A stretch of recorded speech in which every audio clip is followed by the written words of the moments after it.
Swastiastu. Perkenalkan, saya Niwayan Febrianti dengan NIM 180304111, kelas 5A Pendidikan Biologi.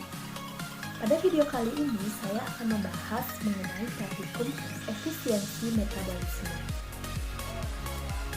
Adapun tujuan pada praktikum ini yaitu yang pertama, mahasiswa dapat memahami metode penentuan efisiensi metabolisme hewan secara grafimetri. Kemudian yang kedua, mahasiswa dapat mengukur tingkat efisiensi metabolisme hewan invertebrata dan vertebrata dengan berbagai variasi faktor eksternal.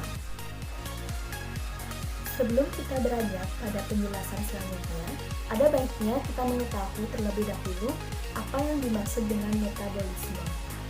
Jadi, metabolisme merupakan proses fisiologis yang melibatkan keseluruhan reaksi biokimia dalam rangka menyusun anabolisme atau menguraikan berbagai substansi kimiawi yang ada di dalam tubuh seperti glukosa, lipid, protein, hormon, dan berbagai substansi lainnya. Masing-masing spesies hewan memiliki laju metabolisme dan tingkat efisiensi metabolisme yang berbeda sesuai dengan kondisi lingkungan, umur, jenis makanan, dan faktor genetik dari hewan tersebut. Laju metabolisme itu sendiri dapat dipengaruhi oleh beberapa faktor termasuk umur, jenis kelamin, status reproduksi, makanan dalam usus, stres fisiologis, aktivitas, musim, ukuran tubuh, dan temperatur lingkungan. Adapun yang dimaksud dengan metode grafimetri merupakan metode yang paling sederhana untuk mengestimasi tingkat efisiensi metabolisme hewan. Penghitungan efisiensi dilakukan dengan menentukan perkiraan persentase makanan yang diabsorpsi oleh hewan dari sejumlah makanan yang dikonsumsinya. Hal ini biasanya sangat tergantung kepada jenis makanan, berat badan individu, jenis kelamin, umur, dan kondisi lingkungan. Efisiensi metabolisme juga dapat diperkirakan dengan memperhatikan perubahan berat badan hewan. Pertambahan berat badan idealnya merupakan manifestasi dari hasil pertambahan massa komponen fisiologis hewan sebagai akibat dari proses metabolisme itu sendiri.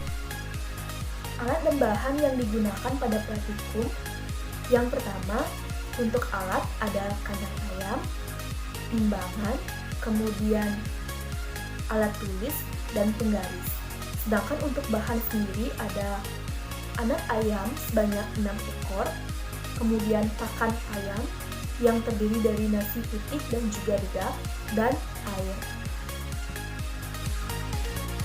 Adapun langkah kerja pada praktikum efisiensi metabolisme kali ini, yang pertama, sediakan 2 unit kandang ayam A dan B yang bersih dan lengkap dengan wadah makanan dan minuman. Kemudian yang kedua, letakkan bahan makanan berupa pakan nasi putih pada kandang A dan dedak pada kandang B, masing-masing 120 gram per kandang dan air secukupnya dalam botol minuman. Selanjutnya, timbang berat masing-masing ayam percobaan dan catat sebagai berat awal. Kemudian masukkan 3 ekor ayam per kandang dan tempatkan pada posisi yang aman dengan memperhatikan pencahayaan selama 12 hari. Kemudian setiap 1 minggu lakukan penimbangan berat badan ayam. Data dicatat pada tabel pengamatan dan lakukan penghitungan efisiensi metabolisme ayam untuk 2 perlakuan yang berbeda. Dan yang terakhir, efisiensi metabolisme dapat dihitung dengan menentukan persentase pakan yang diabsorpsi oleh ayam pada pencernaannya dari total pakan yang dikonsumsi. Berikut merupakan gambar pengamatan pada minggu pertama dan pada minggu kedua.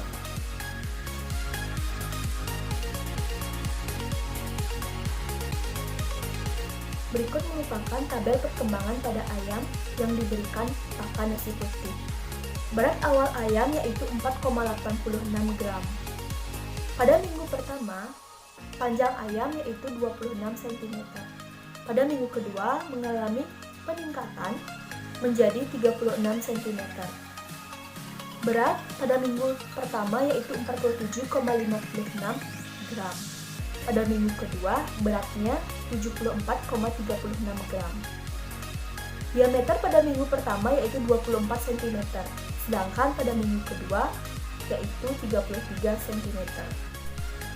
Berikut merupakan tabel perkembangan pada ayam yang diberikan pakan sentrat.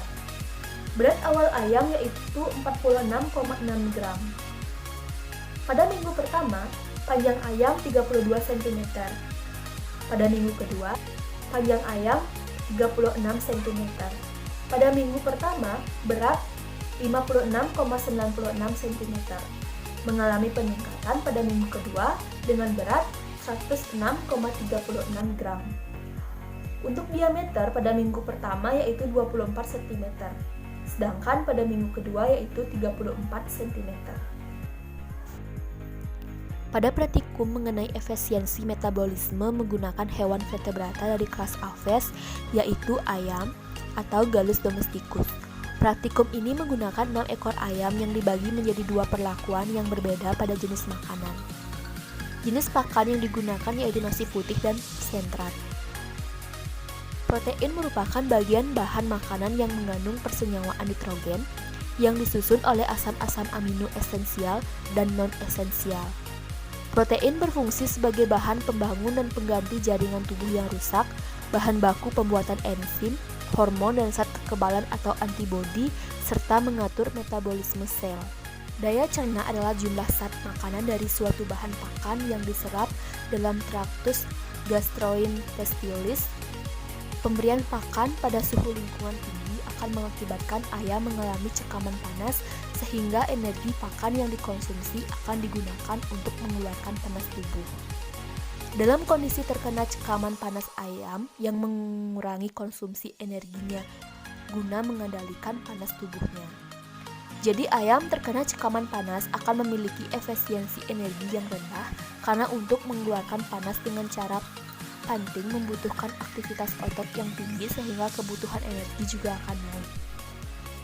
Adapun kesimpulan dari praktikum kali ini yaitu dari data pada hasil pengamatan dapat disimpulkan bahwa berat ayam dengan pakan sentrat lebih berat dibandingkan dengan pakan nasi putih.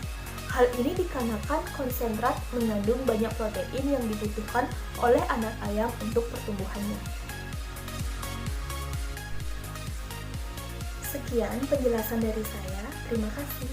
Om Santi.